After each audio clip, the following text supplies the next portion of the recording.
Comrade Krusty the Clown versus the Silver Fox was a treat to not remember, but as expected, whoever you thought won the debate was just who you liked going in. On Team Basement, Team Comrade, Team Dumpster Fire, Team Weekend at Bernie's, it didn't matter what words came out of Kamala's mouth, it was just, oh, slag! Oh, she's slag! Fight the patriarchy, slag! The bag on his head! That's because he smells like shit! It's pretty interesting watching the commentary and statements of slag from either team after the debate. Team Silver Fox, Team Ballgame was posting videos of Joey Basement and Kamala lying in the past and comparing them to what they said in the debate and just proving the lies. Pence, during the entire debate and the entire Ballgame squad, were just like, fact. Every single thing from Team Kamala was just like, slay queen, slay! Woman, she's a woman of color, stand up to him, slay queen, after she just lied and just told so many mistruths based on widely debunked information, but who cares? Pretty much every single question posed at Krusty was just like, she would just talk super slow. She's like, thank you, Susan. You know, Abraham Lincoln. Then Pence hit her with the packing the court question, and she was like, what? Abraham Lincoln, my mother, I grew up. When I was born, my mother, Joe Biden. And everyone's just like, and of course her sly statement of the night was, I'm speaking, excuse me, sir. Excuse me, sir. I'm speaking. And of course all the base was like, whoa! Whoa! Wouldn't she just say, put it on a shirt? Let's put it on a shirt. And all these Etsy shops and Shopify stores. I don't usually do this, and I don't usually react like this, but every woman felt that. Every woman felt that. Did they feel that? Is that what they felt? Okay, great. Pence was just like, facts. You can't just make up your own facts. And she was like, if you have pre-existing conditions, he's coming for you. Your mom, your cousin, he's coming for you. No, he's not. My favorite was the first question where they asked about COVID, and they're like, what would you guys have done differently? And she was like, 200,000. Here's a bunch of random statistics. That's not an answer, dude! I do have to give Susan Page, the moderator, a little bit of respect because she did do a pretty good job of at least not getting in the way all of the time. But she did ask a lot of lead-in questions that were kind of pointed directly at Pence, and she didn't follow up when questions weren't answered, which was kind of like, come on. But what can you expect? She is writing a book called Lessons of Power about Nancy Swamp Monster Pelosi, so, you know, I'm sure there's no bias there. I did think it was pretty baller towards the end of the debate where the comrade stepped in and was like, excuse me, I am speaking. I need to say that. And then she said something that she had already said 3 times, and Susan Page was like, excuse me, you already said that. We're moving on. For people that know the truth, Pence's responses and his facts were extremely on point. Targeting her record, talking about swine flu, all of the things that were like truly based in facts, he just clowned her on. She had no answer for those. It was like, but if you look at on the emotion side and all of her one-liner cultural quips like she's known for, I mean, I can see how they were just like, hey! That's the thing. Is like, if you think Charlottesville and Trump's a racist and all the other BS that they've been feeding you, then you're like, oh yeah, she's slang. Of course she brought up Charlottesville because, of course, naturally, because that's why Joe's running, which is bullshit. And of course they brought up him saying these bad words about the Marines or about the Army, which is absolute malark, and everybody already knows that's been debunked a quadrillion times. One of the awesome things too is when they asked about Breonna Taylor, and she, being a DA in the state of California, was like, oh, justice was not served. And Pence was like, I believe in the justice system.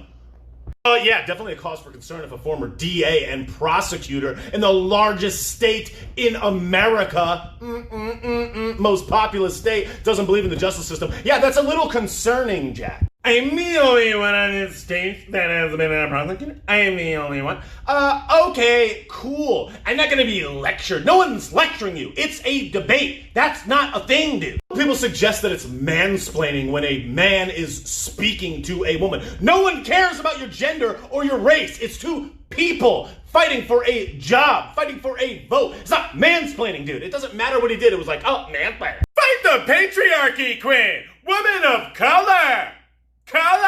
Yo, we don't care about that. It's facts, truth, and, I don't know, policy. Did he just say something slanderous about a woman, and especially a woman of color? A woman that checks all of the boxes? That's racist. He's a... Oh, white privilege. Oh, yeah. There it is. There it is. That's what they do. Packing the court? Slap. Her record? Slay. Breonna Taylor Justice? Slay. COVID response? Slay. And then there's this other hot, crispy Decepticon garbanzo bees cheese whiz garbage fire that is this lie that Joe Biden will not raise taxes on anyone that makes less than $400,000 a year. Oh yeah?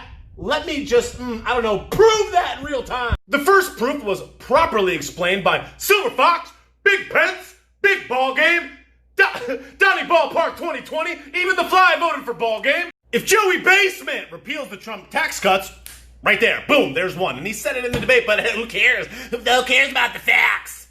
I'm speaking. Second, I don't make $400,000 a year, but I pay capital gains tax. Joey Basement, Joey Dumpster, Joey Weekend at Joe's Dumpster House, Bernie's, wants to raise the capital gains tax. What does that mean? That means when someone paying under $400,000 a year, sells their home, sells an investment property, sells things like, stocks, anything that has capital gains, they're going to pay higher taxes. That's under $400,000 a year. You full of shit?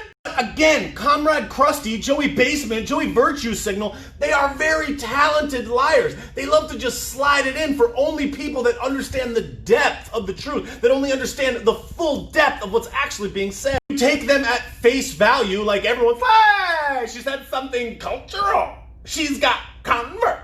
Trump's a racist, and therefore I'm voting for riding with Biden with my mask on. But these are the candidates that will constantly bring up that you gotta say the truth, you gotta speak the truth, you gotta have the courage to speak the truth. Go to Kamala's Twitter and watch the video. First thing she mentions in the summary of the debate last night is truth, you gotta have the courage to speak the truth, but they lie constantly. What else did the comrade bring up in the debate? The freaking refusing to condemn white supremacists. And then she posts the video on Twitter. It's just like, they are just perpetuating this bullshit that people are like, oh my God. They just keep saying the lie over and over and over again. It just seems true. They keep repeating this white supremacist. This dude, even in the clip, even in the Charlottesville clip, he literally said it that day, but they cut that out. He has condemned them so many times, dozens of times, on so many different occasions. It's so obvious, but no, they'll just keep posting. All they want is those sound bites so they can just repost them on Twitter because people don't watch the debate. Of course, you have every LeBron James celebrity weighing in on Twitter. Oh my God, she's saying, she is playing, and like, it doesn't matter. Like, oh, we give a shit what Mark Ruffalo thinks about this debate. Give me a fucking break. Did you guys know that Taylor Swift is riding with Biden? She made cookies that say Biden on it. Let's repost it on Twitter. Pander. Yo, news flash, garbage merchants. We don't give a shit what celebrities do about this debate. The pandering is so blatant and obvious. It is so clear who they are trying to get to vote for them. They constantly look for the low tier, uninformed, super young vote, and they're trying to rally them at every occasion they can. Go to Kamala's Instagram page. She's posting a video with Mindy Kaling talking about how this is how we made all of our food when we were young. It's Mindy Kaling, it's Taylor Swift, it's Mark Ruffalo, it's Michael B. Jordan. Like, we give a shit what these people think. Oh, we have the Pebbles vote. We have Taylor Swift's vote. We have Lizzo's vote. We have Mindy Kaling's vote. We got a fundraiser with Maya Rudolph and Amy Poehler. Yo, it's like celebrity. Yeah, that's thought leaders. That's what we need. But of course, no debate would be complete without the comments. Internet wins always. Let's see what people commented on Kamala's recap video on Instagram. I would rather vote for the fly on Pence's head than Biden-Harris. Making faces at Pence doesn't answer the question. Will you pack the Supreme Court for your own political gain or not? We deserve to know. Stop avoiding. The fly did better than you last night.